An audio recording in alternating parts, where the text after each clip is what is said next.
시편 42편 1절에서 5절까지 우리가 신앙생활을 할 때 우리의 가장 목표는 하나님이잖아요. 그래서 그 하나님을 우리가 어떻게 만나고 그 하나님을 어떻게 섬겨야 될까? 우리는 오직 어떤 상황 속에서도 하나님을 바라라는 거예요. 하나님을 바라라. 이 말은 하나님만 보고 하나님만 의지하라는 거예요. 이럴 때 하나님은 우리를 반드시 만나주시고 만나주실 수밖에 없고 하나님의 그 사랑을 우리는 반드시 받게 된다. 그 하나님의 은혜를 받기 위해서는 그 하나님의 그 부족함이 없는 이 모든 것의 주인 되시는 모든 것의 주관자 되시는 이 하나님을 만나기 위해서는 그 하나님만을 바라라는 거예요. 바라가 뭡니까? 갈망을 하라는 거예요. 오늘 우리 기도 하신 분이 뭡니까? 하나님을 만나기 위해서 이 숨이 막히도록 오늘 깜짝 놀랐어요. 제가 하고 싶은 이야기가 그거거든요. 오늘. 하나님을 우리가 어떻게 찾아야 되는가? 숨이 막힐 정도로 너무 애절하게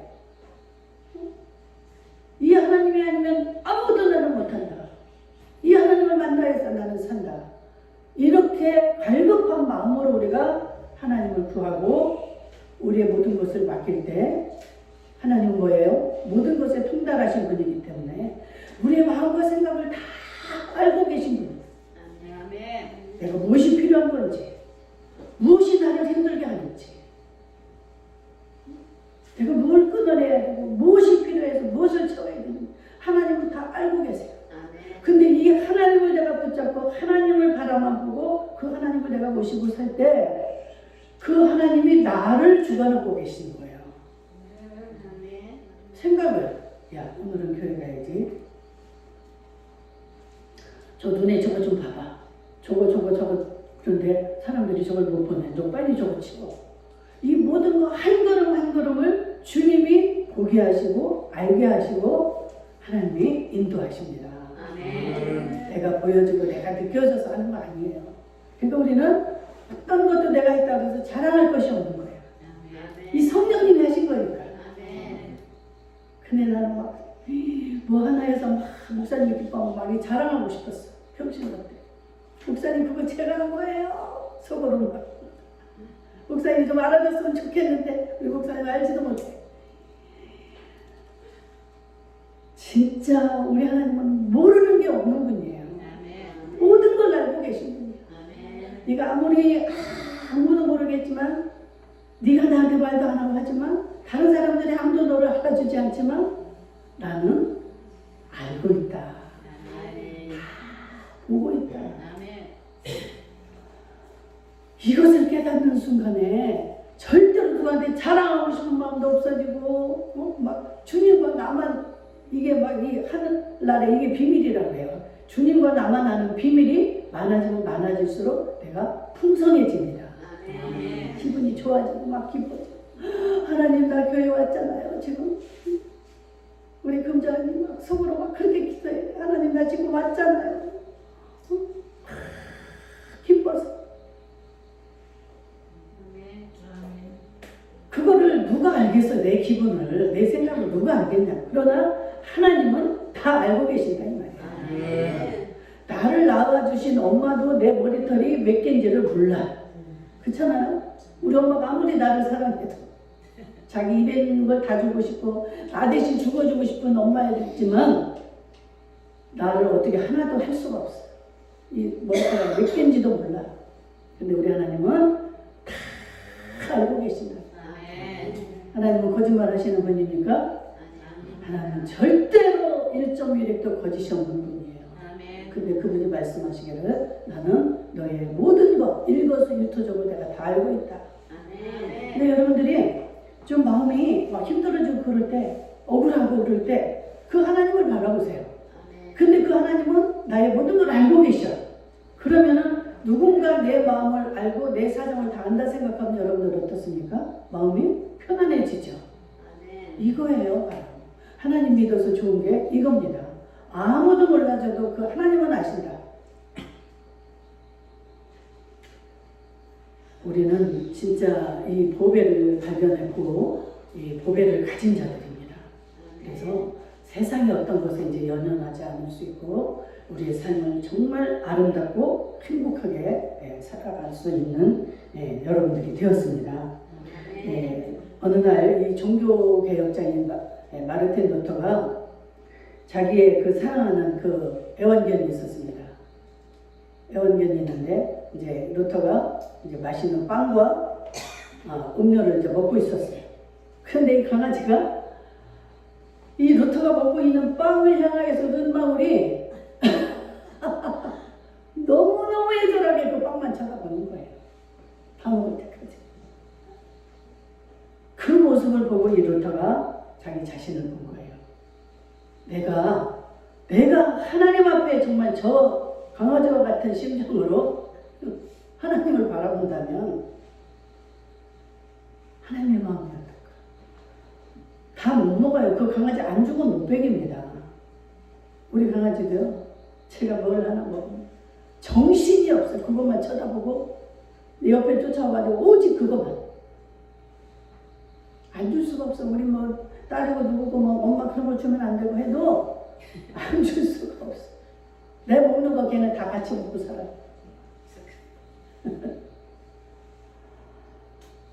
정말 우리의 마음이 이렇게 하나님만 바라보라는 거예요. 아멘. 다른 거 신경 쓰시면 안 돼. 뭔가 그 기도의 제목이 있다. 내가 이 갈급함을 정말 하나님 앞에 알아야 되겠다 싶으면 아주 그냥 미친 듯이, 아까 그 기도에 미친 듯이라고 그랬어요. 미친 듯이 우리는 그 하나님을 갈급하는.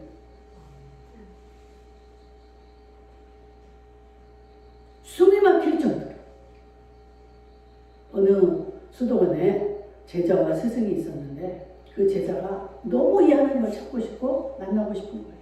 그러니까 스승님, 저는 정말로 이 하나님을 찾고 싶습니다. 그래? 그러면 그 하나님만을 갈망을 해. 그랬어요. 스승님, 저는 이제까지 너무 이 하나님을 갈망합니다. 얼마나 답답하면 이제까지 갈망을 하고 왔는데 그 갈망을 할 소리만 하는 거예요. 근데 며칠이 지나서 두 분이 어느 내과에 가서 목욕을 하게 됐어요. 그런데 이 스승이 갑자기 이 제자를 머리를 냇물에다 쳐갖고 누르고 있는 거예요. 그러니까 이 제자가 막 너무 추워. 나중에 이제 스승님 너무하는 거 아닙니까? 제가 숨이 막힐 뻔했잖아요. 그러니까 스승이 가만히 있다가 그렇게 숨이 막힐 정도까지 하나님을 갈망하라. 갈망은 바로 그런 뜻이다. 우리는 그냥 이거 해줘도 그만, 안 해줘도 그만 이런 마음으로 하나님을 만나면 안 되는 거예요. 기도도 그렇게 하시면 안 된다는 거예요. 아니 기도 하나님 저기 한번 들어주실 거고 안 들어주시면 할 수 없지. 이런 기도는 해나만 하나님의 임재가 안 나타나요.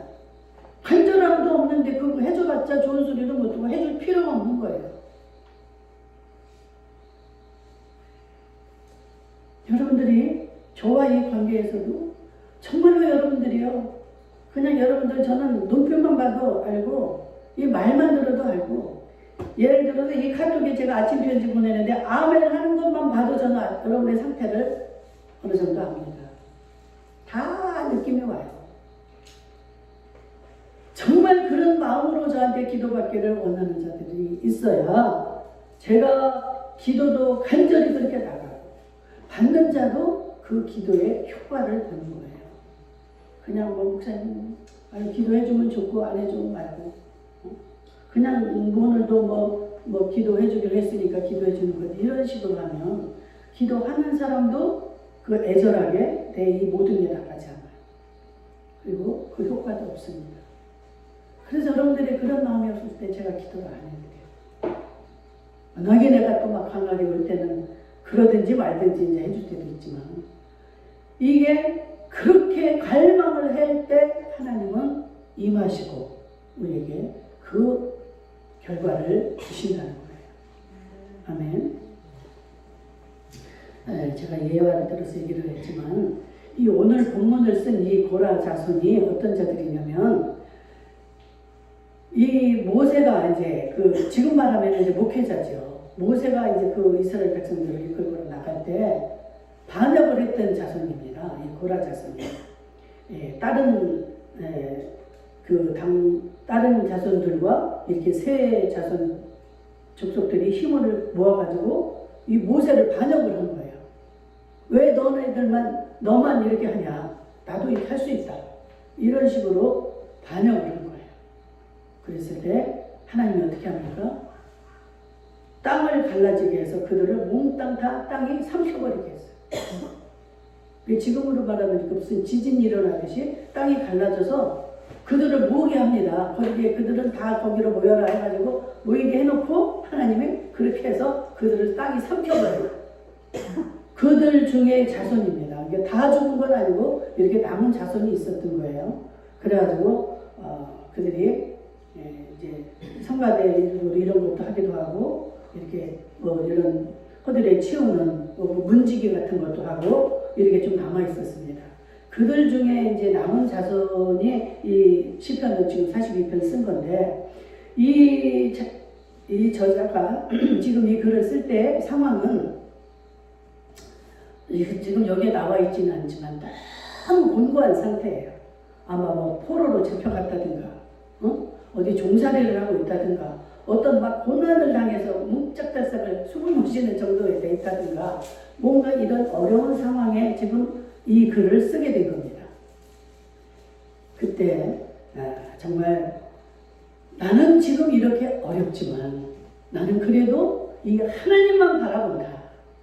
결국은 이 사람의 뜻이 이 말입니다. 5절에 보면 그래도 나는 이 하나님만 바라보고 하나님만 찬양할 것이다. 이렇게 고백을 하는 거예요. 오늘 시간이 많지 않기 때문에 이제 결론을 지려고 합니다. 여러분들 하나님을 이렇게 믿고 작정하고 이렇게 지금 20년, 30년 된 사람도 있고 이렇게 예수를 믿고 있지만 우리가 이 하나님 앞에 나왔다는 건 진짜 복 중에 복이에요. 그래가지고 많은 자들이 예수를 찾지 않습니다. 그러나 우리의 인생이 항상 같이 순탄하지가 않고 언젠가는 그 하나님을 찾을 수밖에 없는 순간이 온다는 거예요. 그렇죠? 우리도 뭔가 이렇게 평안할 때 온 사람들이 많이 있지만 뭔가 막 너무 힘들어서 도저히 내가 해결할 수 없는 상황이 돼서 그때 나오는 자들도 있잖아요. 그렇듯이 언젠가는 우리가 그 하나님을 찾게 되어 있다는 거예요. 하나님이 우리 인간을 만드실 때 이 머리에서 발끝까지 하나님이 다 만드셨지만 어느 한 구석을 우리 마음에 비워놓으셨다는 거예요. 그 하나님의 자리. 하나님이 없이는 어떤 행복의 조건이 있어도 온전히 행복할 수가 없고 온전히 만족할 수 없는 하나님 없이는 살 수 없는 그 빈자리를 만들어 놓으셨다는 겁니다. 그래서 언젠가는 하나님을 찾게 돼 있다는 거예요. 안 믿는 자들 갑자기 어떤 막 어려운 갑자기 그런 일이 생겼을 때 어때요? 자기도 모르게 아이고 하나님 그 하나님을 자기도 모르게 찾는 거예요. 그게 그 하나님이 그 마음을 한 구석에 두셨기 때문에 하나님 없이는 우리 살 수 없다는 것을 인정하시고 그 하나님 앞에 감사할 수 있기를 축복합니다. 그래서 정말 우리는 이 하나님을 찾되 전심으로 그냥 해도 그만 안 해도 그만 이게 아니라 이제 기왕에 하나님을 믿기로 작정하여 나온 여러분들 아닙니까? 정말 하나님의 이 마음을 좀 기쁘시게 해드려서 하나님이 주고 싶은 것들을 마음껏 여러분들이 받을 수 있도록 전심으로 찾는 여러분 되기를 원하고 또 누가 뭐래도 그 하나님만을 갈망하십시오. 우리가 하나님을 믿다 보면 방해하는 세력들이 너무나 많습니다. 근데 거기에 넘어가는 자들이 많아요. 중간에. 그래가지고 그냥 천주교에서는 그걸 냉담이라고 해. 있다가 한참 안 믿는 거. 근데 우리 예수 믿는 자들도 그런 순간이 올 수 있는데 오직 하나님만 소망해라. 네. 그렇게 될 때 이제까지 우리가 살아온 그 인생과 앞으로의 우리 인생은 하늘과 땅의 삶이 될 줄로 믿습니다. 아멘.